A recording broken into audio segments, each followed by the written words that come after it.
Salut et bienvenue dans cette nouvelle édition de formation vidéo consacrée au langage Python. Alors, si vous êtes nouveau sur la programmation et vous voulez chercher un langage par où commencer, c'est bien le Python, vous avez fait un bon choix. Ok, c'est donc quoi le langage Python?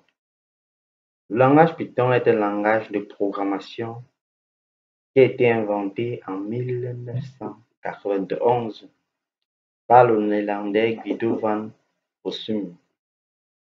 Ok, ce langage a été conçu au départ pour l'automatisation des tâches, c'est-à-dire pour faciliter l'utilisation de certains services.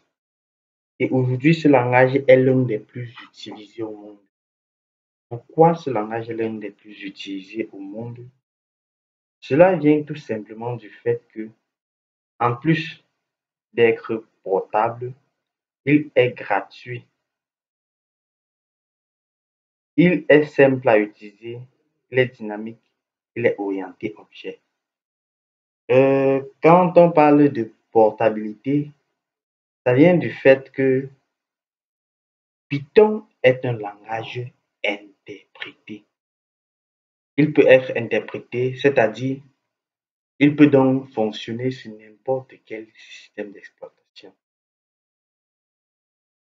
Et il est gratuit aussi, mais on peut avoir des restrictions à certains niveaux. Ok. Durant notre formation, notre séance de formation, nous aurons besoin d'un éditeur de texte et d'un compilateur ou alors d'un environnement de développement intégré. Ok, je vais vous apprendre comment, dans cette vidéo, comment installer tout ce qu'on a besoin. Tout d'abord, vous aurez besoin d'un moteur pour exécuter vos scripts Python.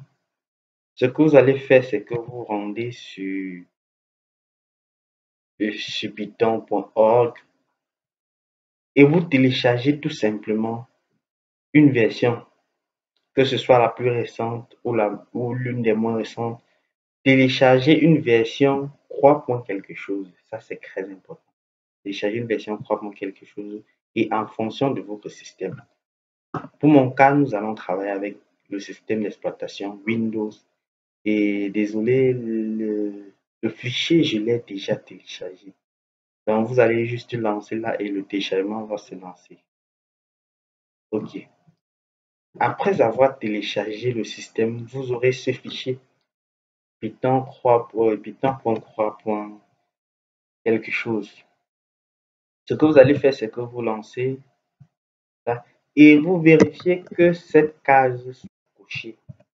Vous cochez cette case avant de continuer, avant d'appuyer sur Install Now pour installer maintenant. Si cette case n'est pas cochée et que vous travaillez par exemple avec un éditeur de texte, quand vous allez finir d'écrire votre code, vous ne pourrez pas appeler Python, appeler le moteur Python directement en tapant Python dans la ligne de commande. Donc, il faut absolument ajouter Python aux pages pour pouvoir le faire. Donc, vous cliquez ici, puis vous tapez sur Installer Now, installer maintenant. Quand vous l'aurez fait,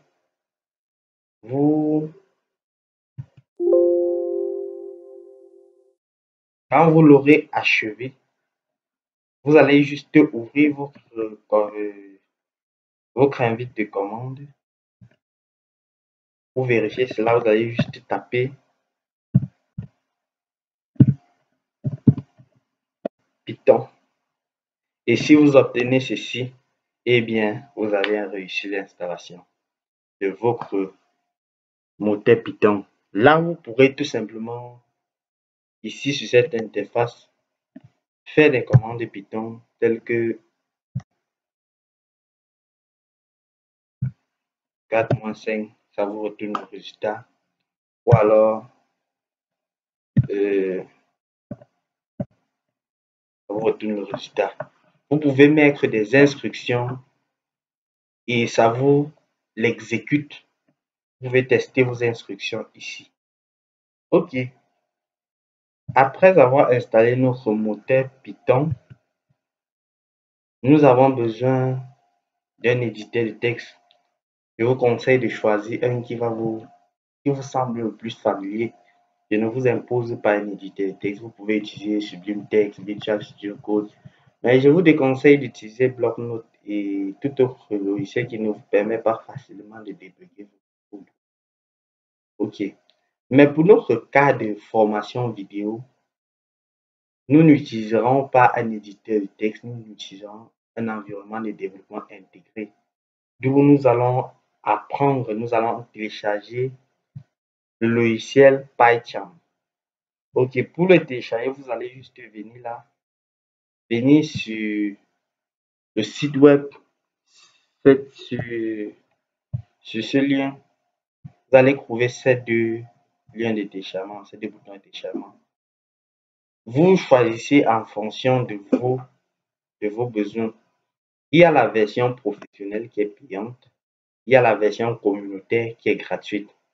Pour notre cas, nous allons choisir la version communautaire dont nous allons travailler avec. On n'a qu'à appuyer là sur communautaire et le téléchargement va se lancer. Mais pour mon cas, encore une fois, j'ai déjà fait le téléchargement au préalable pour éviter des pertes de temps. Donc, nous allons tout simplement continuer. Ok. Quand nous aurons fini avec l'installation de PyCharm, nous allons venir là, nous allons nous retrouver avec cette interface. Pour créer un nouveau projet, nous n'avons qu'à cliquer sur New Project. Nous remplissons les champs. Nous modifions ce que nous avons besoin. Si nous avons besoin de changer le nom,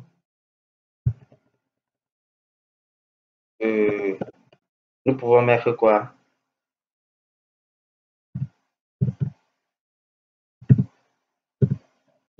Nous pouvons décider de le mettre test 1.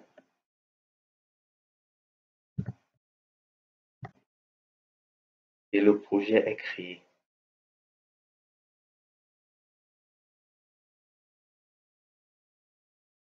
Puisque nous avons laissé certains paramètres par défaut, nous avons choisi de l'exécuter sur un environnement virtuel. Donc, ça prend un peu de temps pour ouvrir tout l'environnement et tout ce qu'il faut. Ok, voici la page que vous trouvez, sur laquelle vous vous trouvez, avec un premier code.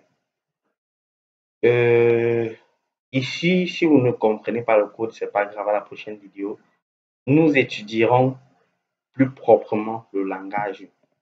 Ok, tout simplement ici, vous aurez besoin de savoir si vous avez des sauvegardes à faire. Venez là, sauf que vous ne voyez pas ça. Vous dit, nous ne voyons pas l'option d'enregistrement. PyCharm enregistre automatiquement les modifications que vous faites dans votre code. Et quand vous voudrez exécuter votre code, vous n'avez qu'à cliquer, faire un clic là, et venir sur Run, sur console. Et cela vous est exécuté, ça vous demande une autorisation à feu.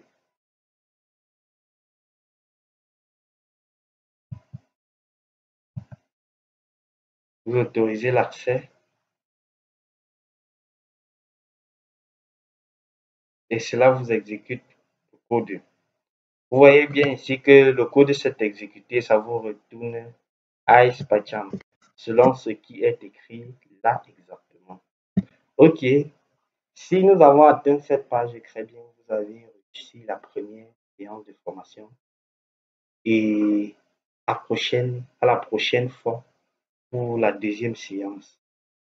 Ciao.